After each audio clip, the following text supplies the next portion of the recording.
Imagine feeling a deep, unsettling void, an existential dread that whispers, "What's the point?" It's a question that can haunt you, echo through your quiet moments, and drain the color from your aspirations. You strive for meaning, for purpose, for something more than just going through the motions. But every step forward feels like walking through quicksand, a relentless pull dragging you back into a familiar, suffocating apathy.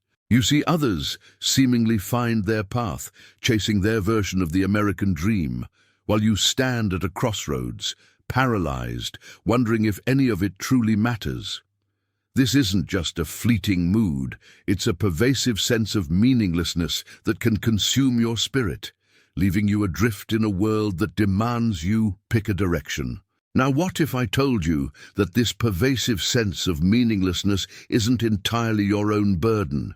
What if the very people who claim to love you most, your own family, are unconsciously, perhaps even ruthlessly, keeping you trapped in that very crisis? This isn't about blame, not about pointing fingers with malice. It's about a harsh, liberating truth. A truth that, once recognized, can shatter the invisible chains holding you back from a life of profound purpose. A life where you actually feel connected to something bigger than the daily grind. Think about it. Could the architects of your comfort also be the architects of your confinement?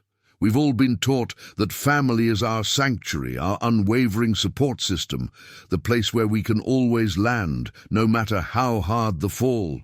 We grow up believing they are our biggest cheerleaders, our safe harbor in a storm.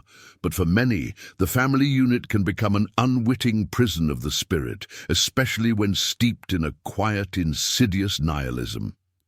It's not always overt. There are no dramatic declarations of "nothing matters." Instead, it's a slow, steady erosion of your ideals, a subtle chipping away at your ambition, leaving you feeling less like a soaring eagle and more like a bird in a gilded cage within the family home. You might recognize the signs, perhaps in the way Evelyn, your mother, offers a dismissive chuckle when you share a dream that feels monumental to you but is instantly trivialized in her eyes.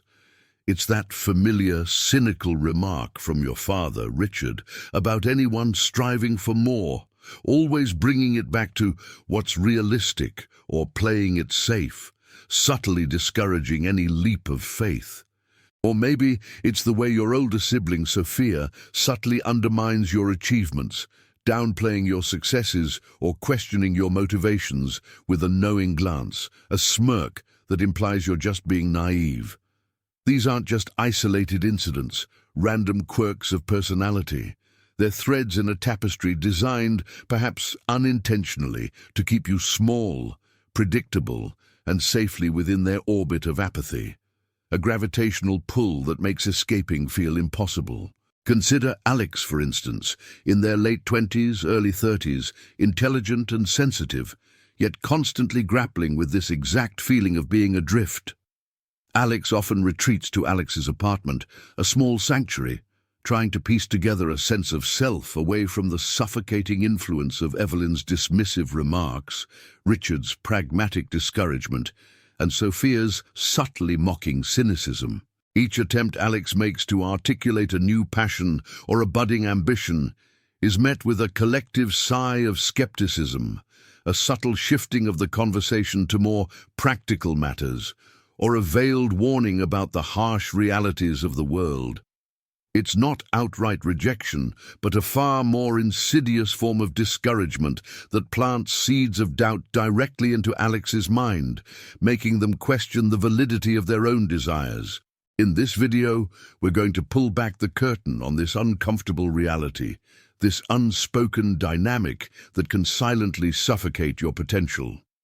We'll explore how your family's deep-seated nihilism isn't just a philosophical stance they happen to hold, but a survival mechanism for them, a way to maintain their own comfort and control, and a subtle sabotage for you, keeping you from ever truly spreading your wings. We'll expose the unconscious motivations behind their actions, delving into the psychology that drives them to keep you questioning your worth and purpose, often without even realizing the profound impact they're having.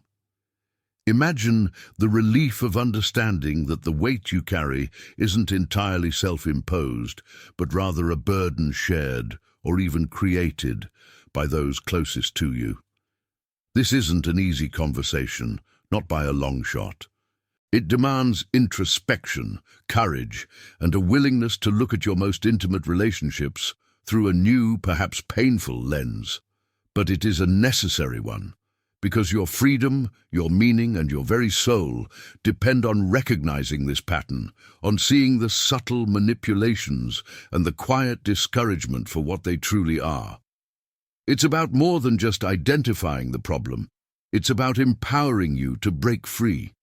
Alex, like many of us, seeks solace and clarity at places like the lakeside park, a neutral space to process the emotional weight of these family interactions, to try and untangle the knots of their own identity from the expectations and projections of others. This is a journey that will challenge everything you thought you knew about family dynamics and existential well-being. By the end, you'll have the clarity and tools to reclaim your narrative, to chart a course towards authentic meaning that aligns with your values, not theirs, even if it means navigating the turbulent waters of familial resistance. This journey begins with an uncomfortable question. Are you ready to face the truth? The truth, once glimpsed, often reveals itself not in a sudden, blinding flash, but in the slow, creeping shadows that lengthen across your daily existence. You might already feel it, that pervasive dullness, a muted filter cast over everything that once sparked joy. The vibrant hues of life seem to bleed into shades of grey, and the cacophony of the world, once a symphony, now registers as little more than background static. Your achievements, those milestones you once chased with fervent dedication, now stand like hollow trophies on a dusty shelf in Alex's apartment, their gleam fading, their significance evaporating. You question every single step you've taken, every ambitious leap you've considered, every fragile flicker of hope for a future that feels genuinely yours, truly meaningful. This isn't merely a rough patch or a temporary dip in morale. This is the insidious, suffocating embrace of an existential crisis, a profound sense of aimlessness that, for many, is inextricably woven into the very fabric of their family environment. Alex felt this acutely, a constant low thrum of dissatisfaction beneath the surface of an outwardly comfortable life. Every time they brought up a new venture, a burgeoning interest, or even just a desire to explore a different city for a while, Evelyn would meet it with a practiced, almost imperceptible shrug. "Why bother, darling? It's all just rearranging deck chairs on the Titanic, isn't it?" she'd remark, her voice dripping with an elegant cynicism that made Alex's aspirations feel childish, naive. There was no direct condemnation, no fiery argument, just that quiet, dismissive observation that sucked the air out of any budding enthusiasm. It was a sophisticated form of emotional sabotage, a subtle art perfected over years at the family home, where the pursuit of meaning was viewed as a quaint, ultimately pointless endeavor. Richard, Alex's father, played his part with a different, equally effective strategy. His discouragement was cloaked in the mantle of pragmatism and realistic expectations. When Alex, after countless hours of research and brainstorming at Alex's apartment, shared an idea for a small online business, Richard's response wasn't outright negativity. Instead, he'd launch into a detailed, exhaustive list of all the potential pitfalls: the market saturation, the overwhelming competition, the low probability of profit margins, the sheer risk involved. "You know, Alex," he'd say, leaning back in his armchair in the family home, "it's a tough world out there. Maybe focus on something more stable, something with a guaranteed paycheck and a good 401k. Why chase a pipe dream when you could have security?" His advice, seemingly well-intentioned, was a masterclass in subtle manipulation designed to steer Alex away from any path that deviated from the safe, predictable trajectory, leaving them feeling suffocated, uninspired, and utterly convinced that true fulfillment was an unattainable fantasy. And then there was Sophia, Alex's older sibling, who had seemingly embraced the family's nihilistic creed with a chilling ease. Sophia's role was often to act as an echo chamber, amplifying Evelyn and Richard's undertones with sharp, sarcastic remarks.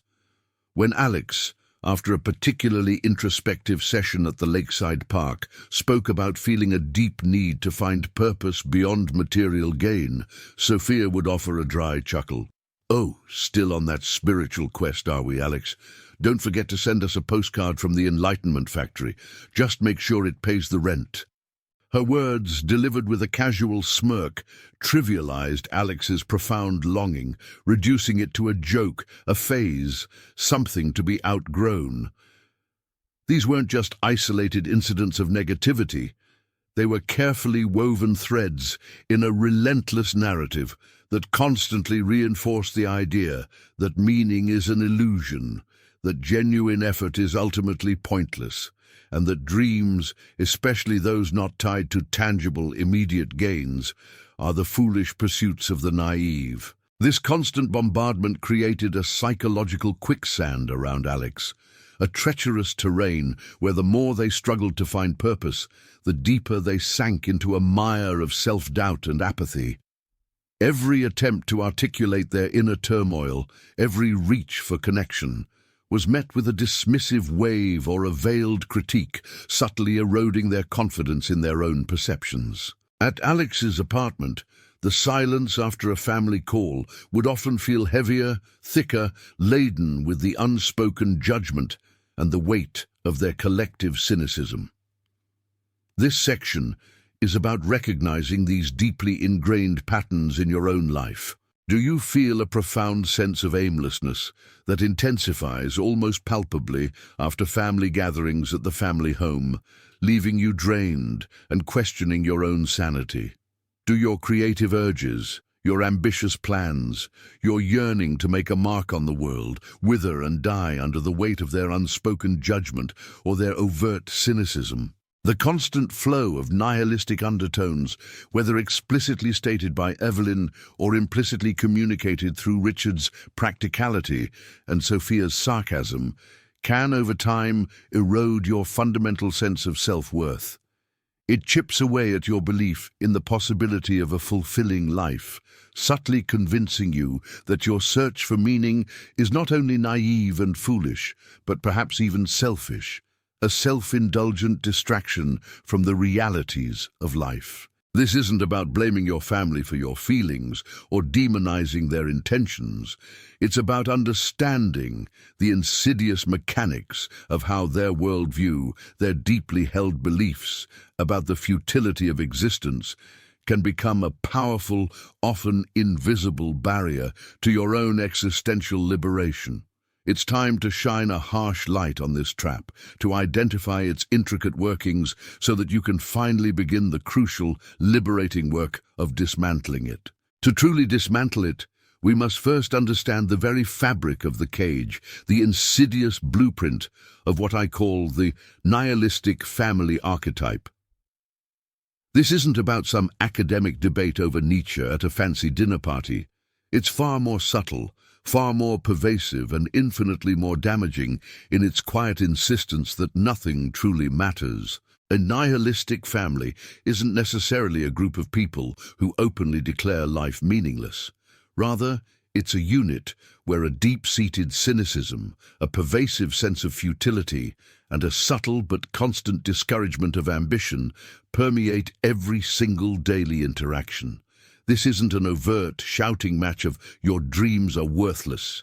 Instead, it's a quiet, insidious force, a constant drip, drip, drip of doubt that erodes your spirit, often without you even realizing it.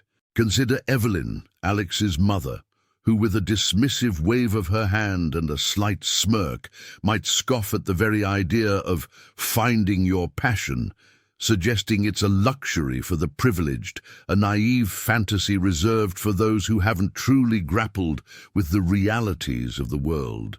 She might imply that such pursuits are self-indulgent or, worse, a waste of precious time that could be spent on more practical endeavors, like securing a stable if soul-crushing job. Then there's Richard, Alex's father, who embodies the pragmatic side of this nihilism. He wouldn't directly forbid a grand plan. Instead, he'd dissect it with a surgeon's precision, always pointing to potential failures, to the overwhelming odds, to the unrealistic nature of anything that dares to reach beyond the mundane. His focus is perpetually fixed on managing risk, on avoiding disappointment rather than embracing possibility, effectively smothering any spark of initiative before it can ignite. And Sophia, Alex's older sibling, having absorbed these lessons like a sponge, often acts as the family's enforcer of apathy. She might subtly mock Alex's attempts at self-discovery with a sarcastic comment about chasing rainbows or trying to change the world, reinforcing the collective belief that striving for something more is ultimately a foolish endeavor, a sure path to disillusionment. These interactions, frequently occurring within the seemingly comfortable but emotionally stifling confines of the family home, create an atmosphere where aspiration feels like a burden, not a blessing. This nihilistic archetype thrives on the unspoken belief that ultimate purpose is an illusion, that all efforts are ultimately futile, and that the safest path in life is one of minimal emotional investment. It's a defense mechanism, a way to shield oneself from the inevitable disappointments of a world that doesn't always conform to our hopes. As the philosopher Friedrich Nietzsche observed, the nihilist is a man who judges of the world as it is that it ought not to be, and of the world as it ought to be that it does not exist. Your family might not articulate it with such philosophical precision, but their actions, their subtle cues, their constant undermining of your idealism embody this very sentiment. They might view your idealism, your pursuit of meaning, your desire for a life beyond the ordinary, as a direct threat to their own carefully constructed, albeit uninspired, status quo. Your spark challenges their resigned acceptance of what they perceive as a meaningless existence, making them uncomfortable with your potential for genuine fulfillment. This isn't about malice. It's about their unconscious need to maintain a familiar, if stagnated, equilibrium, pulling you back into the gravitational field of their own unfulfilled lives. Consider these common traits, these insidious patterns that Alex has undoubtedly experienced, often replaying them in the quiet solitude of Alex's apartment or wrestling with them during solitary walks at the lakeside park, trying to make sense of the emotional weight. The first trait is the dismissal of dreams. Any goal that extends beyond basic survival, material comfort, or a conventional safe career path is met with skepticism, sarcasm, or outright discouragement. If Alex expresses an interest in a creative field, perhaps wanting to write a novel or launch a non-profit focused on environmental causes, Evelyn might swiftly interject with, "Are you sure that's realistic, honey? How will you pay rent? You need a stable job with good benefits, not some pipe dream." Richard would likely chime in with statistics about failure rates for new ventures, detailing the immense competition, the slim chances of success, and the financial strain, all presented under the guise of sound advice. Sophia might then follow up with a snide remark, "Oh, another one of Alex's phases. Remember that time you wanted to be an astronaut?" Effectively trivializing any nascent ambition. This isn't just a lack of support. It's an active, albeit subtle, sabotage of your potential, pushing you towards a path of least resistance, a path that mirrors their own. Second, there is the celebration of cynicism. In this family dynamic, a cynical, world-weary attitude is often praised as realistic or wise, a sign of having truly seen through the illusions of life. Optimism, on the other hand, is frequently dismissed as naive, foolish, or a sign of immaturity. When Alex expresses enthusiasm for a new project or a hopeful outlook on the future, Evelyn might sigh dramatically and say, "Oh, Alex, you'll learn. The world isn't always sunshine and rainbows." Richard might nod sagely, reinforcing the idea that expecting good things only leads to disappointment. Sophia would likely offer a sarcastic, "Bless your heart, Alex. Still believing in fairy tales?" This constant barrage molds your perception, making you question your own positive instincts, pushing you towards a more jaded, less engaged worldview that aligns with theirs. You start to feel foolish for daring to hope. The third trait is the trivialization of achievement. When you do manage to achieve something significant, your successes are often downplayed, attributed to sheer luck, or immediately followed by a "what's next?" that implies dissatisfaction or that the achievement itself wasn't quite enough. If Alex landed a significant promotion at work or received recognition for a personal project, Evelyn might comment, "Well, that's nice, good for you, but don't get too comfortable. You know how quickly things can change." Richard might say, "Luck plays a big part in these things. Just remember to keep your head down and don't rock the boat." Sophia might offer a backhanded compliment, "Oh, you actually pulled that off? I'm surprised." This robs you of the satisfaction of your accomplishments, making you feel as though your efforts are never truly valued, never truly yours, and that your intrinsic worth is constantly being evaluated against an impossible, ever-shifting standard. But why would the people closest to you, those who claim to love you most, engage in such a subtle yet destructive dance, constantly chipping away at your sense of purpose and self-worth? The answer, often hidden beneath layers of familial expectation and unspoken history, lies not in overt malice, but in a complex web of unconscious psychological needs, control and comfort. Your family's pervasive nihilism, the very worldview that leaves you, Alex, adrift in an existential fog, isn't merely an intellectual stance. It's a deeply ingrained coping mechanism.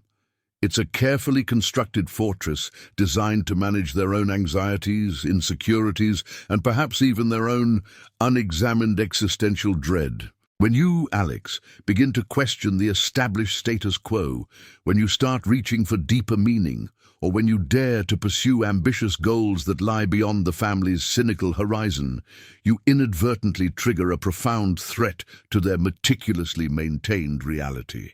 Consider Evelyn, your mother, a woman who outwardly projects success, but internally harbors a profound cynicism. Her dismissive attitude toward your budding dreams, those sparks of idealism that occasionally ignite within you, isn't necessarily about you failing. It often stems from her own unfulfilled aspirations, a quiet graveyard of ambitions she buried long ago. Perhaps she once dreamed of being a celebrated artist, a groundbreaking scientist, or even just a person who found profound joy in a simple, meaningful life, only to find herself on a different, more practical path. If you, Alex, were to succeed, to truly find profound meaning and build a life rich with purpose, it would force Evelyn to confront her own choices, to look directly at the path not taken, and to acknowledge the quiet ache of regret that may reside deep within her. This confrontation is profoundly uncomfortable, a psychological earthquake threatening to shatter her carefully constructed peace. So by subtly undermining your efforts, by trivializing your aspirations with a dismissive wave or a sarcastic comment about pie-in-the-sky thinking, she unconsciously keeps you in a perpetual state of questioning, a state that eerily mirrors her own. This dynamic serves a crucial, albeit hidden purpose. It validates her own life choices, offering a perverse comfort, and allows her to sidestep her own formidable existential dread. It's a psychological tether, pulling you back into the orbit of her own unresolved inner world. Then there's Richard, your father, a man whose passive-aggressive pragmatism often feels like a suffocating blanket. His constant focus on realism, cloaked in the guise of practical advice, is frequently driven by his own deep-seated fear of failure, both his own and, crucially, yours. Your bold moves, your desire to step outside the well-worn grooves of expectation, represent a level of risk that Richard himself is unwilling to entertain. He might have once harbored his own grand plans, perhaps a vision of starting a disruptive tech company or pursuing a passion project, only to retreat into the perceived safety of a conventional career. Now he projects his caution onto you, framing it as undeniable truth, as the only sensible way to navigate a harsh world. Richard finds immense comfort in predictability, in the steady hum of the known. Your pursuit of meaning, your yearning for something more, introduces an unpredictable, even chaotic element into his carefully ordered universe. It's a wild card he doesn't want to play, and so he subtly, consistently tries to fold your hand for you, ensuring that you stay on the safe, uninspired path he has deemed acceptable. His realistic advice isn't about protecting you from genuine harm. It's about protecting his own fragile sense of control and his deeply held aversion to the unknown. And what about Sophia, your older sibling? Having spent their entire life immersed in this particular emotional ecosystem, Sophia has likely internalized these lessons, adopting cynicism not just as a worldview, but as her own primary defense mechanism. She's seen how the system works, how conformity is rewarded, and how questioning is subtly punished. Your idealism, your unwavering commitment to finding purpose, directly challenges her own conformity. It makes her feel less secure in the choices she's made, perhaps even exposing the quiet compromises she's accepted to remain a good and accepted member of the family unit. By subtly mocking your search for purpose, by dismissing your efforts with a knowing smirk or a sarcastic remark about your latest quest for enlightenment, Sophia actively reinforces the family's collective narrative. She becomes an unwitting enforcer, ensuring that everyone stays within the established boundaries of apathy, thereby securing her own place and validating her own path. Your existential crisis therefore becomes a strange, almost macabre, form of psychological stability for the entire family. It keeps you from straying too far, from becoming too different, and most importantly, from forcing them to confront their own unexamined lives, their own quietly desperate questions about meaning and purpose. This isn't about your family intentionally harming you, not in the way a villain in a movie might plot your downfall. This is far more insidious, far more complex. It's about their unconscious, deeply ingrained need to maintain equilibrium, to avoid discomfort at all costs, and to keep their world predictable and manageable. Your search for meaning, your inherent desire to transcend the mundane, to reach for something beyond the ordinary, is not just a personal journey. It is a seismic shift in their carefully balanced emotional ecosystem. It threatens to crack open the very foundations of their shared reality. Understanding these unconscious motivations is absolutely critical. It allows you to depersonalize their actions, to see their dismissive comments and subtle sabotages not as direct attacks on your worth or your character, but as defenses of their own fragile inner worlds. This profound insight empowers you to begin the difficult but necessary work of creating boundaries, not out of anger or resentment, but out of a deep, unwavering commitment to self-preservation. You begin to recognize that their seemingly helpful attempts to keep you trapped in that familiar, comfortable crisis are ultimately about their comfort, their stability, and their avoidance of discomfort, not about your genuine well-being or your profound need to find your own path to purpose. The insidious nature of these familial dynamics extends beyond mere discomfort. It manifests in calculated, albeit often unconscious maneuvers designed to keep you tethered to their chosen reality. Once you internalize the deeper, often unacknowledged motivations driving your family's nihilistic perspective, their need for control, their fear of change, their own unresolved existential anxieties, you gain a crucial lens through which to view their actions. This understanding empowers you to identify the specific, recurring tactics Evelyn, Richard, and Sophia employ to subtly undermine your search for meaning and keep you ensnared in a state of comfortable crisis. These aren't always grand, overt declarations. More often they are subtle, insidious forms of subversion that, like persistent drops of water, gradually erode your spirit and chip away at your resolve. We can categorize these recurring patterns into three distinct yet interconnected strategies: the draining well of cynicism, the mockery of meaning, and the cult of apathy. The first tactic, the draining well of cynicism, is a relentless assault on your enthusiasm and idealism, a constant stream of negativity designed to quench any spark of hope you might try to ignite. Imagine Alex, sitting at the polished dining table in the family home, carefully sharing an exciting new project idea. Perhaps a plan to launch a small online business selling ethically sourced handmade goods, or a proposal to volunteer for a local environmental initiative. Before the words have fully left Alex's lips, Evelyn, without missing a beat, might chime in with a dismissive wave of her hand and a weary sigh. "Oh, that's nice, Alex. But you know, most people who try that just end up disappointed.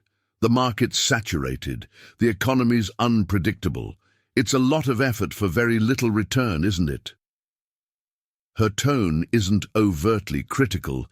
It's simply world-weary, as if she's merely stating an undeniable universal truth. Richard, ever the pragmatist, would then likely interject with a story, perhaps about your cousin Mark, who tried that artisanal jam thing and ended up with a garage full of unsold jars and a mountain of debt, subtly implying that Alex's efforts are equally doomed to failure, a predictable path to frustration and regret.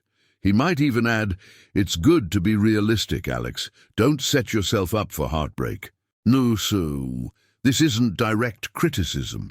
It's a constant, insidious drip of negativity, a steady stream of what-ifs and but-you-knows, meticulously designed to deplete your motivation, to make you question the inherent value and feasibility of your pursuits before they even have a chance to take root.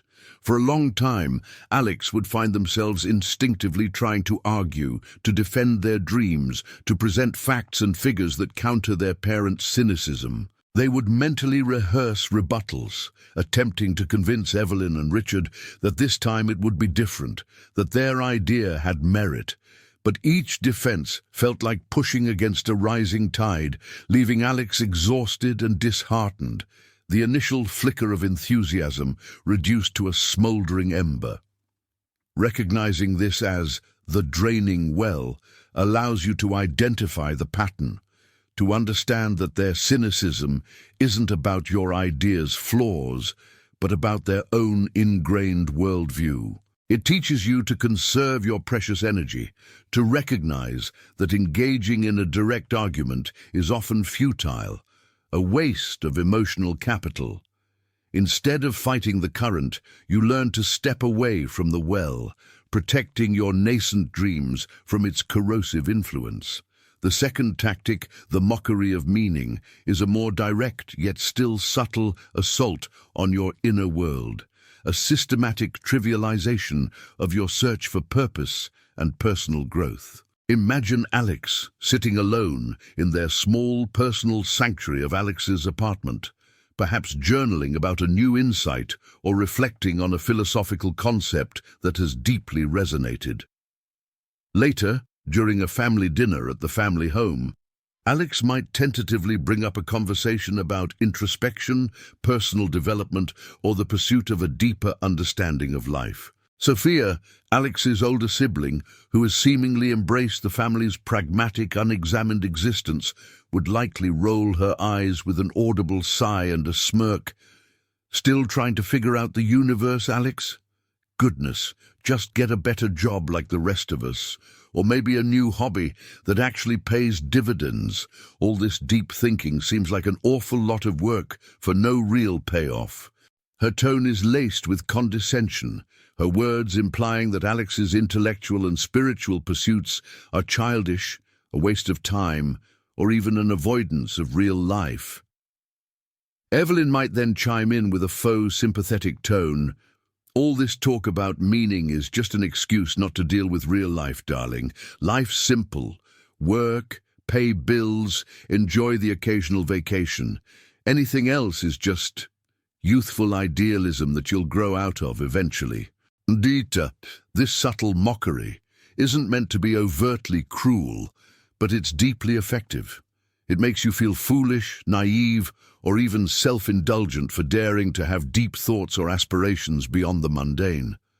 It pushes you towards superficiality, towards conforming to their narrow definition of a successful and sensible life, where existential questions are swept under the rug and genuine self-discovery is viewed with suspicion. For Alex, these comments would often ignite a familiar pang of shame, a feeling that they were indeed too sensitive, too philosophical, or simply not practical enough.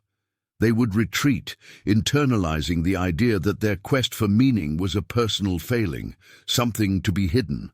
However, by understanding the mockery of meaning, you begin to see it for what it truly is, a defense mechanism. It's a projection of their own unexamined lives, their discomfort with introspection, their fear of confronting the void they themselves have chosen to ignore. When you recognize this, the shame dissipates, replaced by a quiet resolve to protect your inner world and continue your journey, knowing that their derision speaks volumes about them, not about you.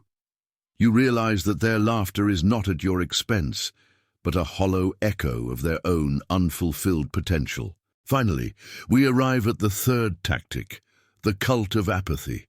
This strategy promotes a general disengagement and indifference as the ideal state of being, effectively discouraging any strong emotion, passion, or deep commitment. It's a subtle but pervasive message that anything worth caring about too much is ultimately futile, ephemeral, and therefore not worth the effort. Imagine Alex having found a new passion, perhaps a community theatre group, a political cause they deeply believe in, or a burgeoning romantic relationship. Alex might express genuine excitement, a heartfelt commitment to this new pursuit. Richard, ever the voice of detached resignation, might respond with a shrug and a casual, "Don't get too invested, Alex. It's just work, a hobby, a relationship. Nothing really matters that much in the long run. Everything eventually fades, you know. Better not to care too much, saves you the heartbreak." His words are delivered with an air of sagely wisdom, as if he's offering a profound truth, rather than a self-serving philosophy. Evelyn would quickly reinforce this, perhaps adding, "Exactly. Enthusiasm is exhausting. Just cruise through life, Alex. Less drama that way. Less disappointment. Why bother putting your heart into something when it's all going to end anyway?" This constant refrain discourages deep connection, genuine effort, and the courage to embrace vulnerability.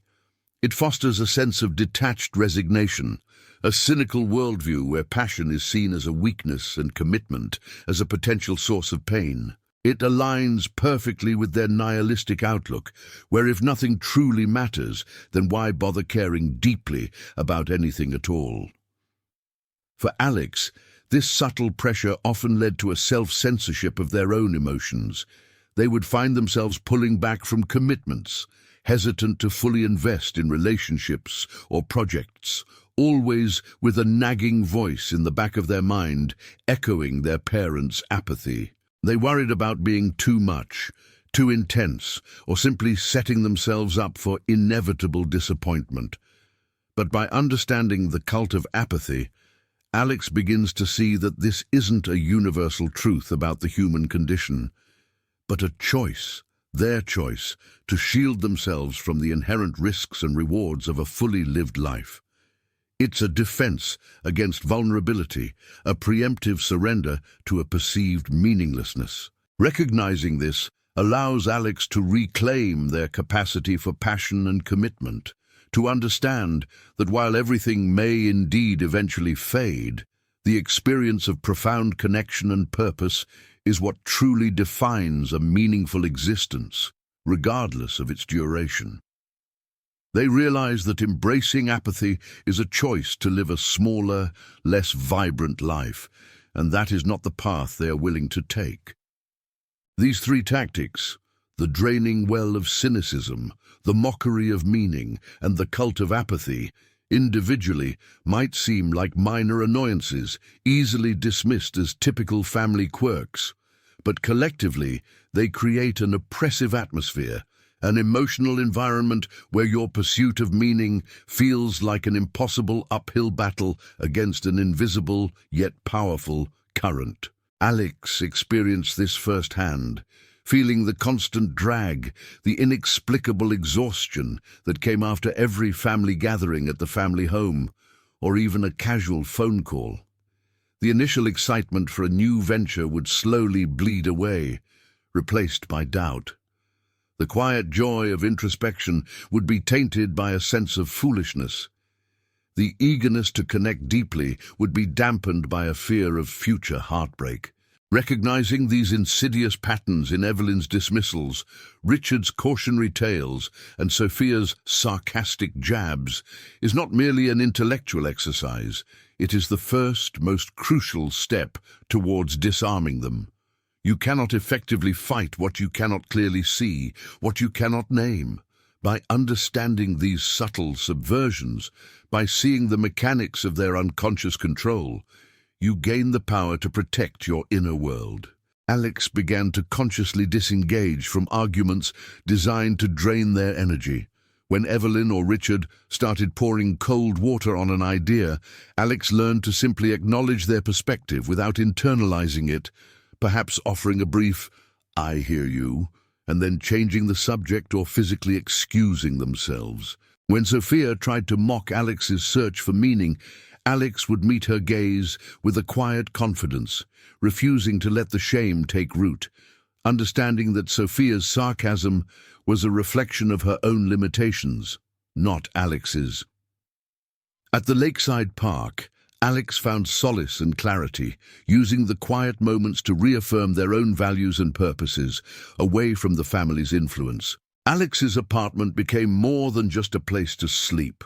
It transformed into a fortress of self-affirmation, a space where their dreams could flourish unhindered. This newfound awareness doesn't mean you must sever ties with your family. It means you can redefine the terms of engagement. It means building boundaries that protect your spirit, understanding that their reactions are not a judgment of your worth, but a manifestation of their own unaddressed fears. Your journey towards purpose is uniquely yours, a path you alone must forge. Do not allow the shadows of others' unfulfilled lives to obscure your own light. Embrace the courage to seek, to feel, to commit, and to thrive, unburdened by their insidious influence. Your purpose is waiting to be discovered, not in spite of their resistance, but often precisely because you had the strength to overcome it. If this message resonated with you, if you've recognized these patterns in your own life, then you are not alone. There are countless others navigating similar struggles. Take a moment to hit that like button, subscribe to this channel for more insights into navigating complex psychological dynamics, and most importantly, share your own experiences in the comments below. Your story could be the beacon someone else needs to find their way. The path to purpose is yours alone to forge, unburdened by the shadows of others' unfulfilled lives. Embrace it,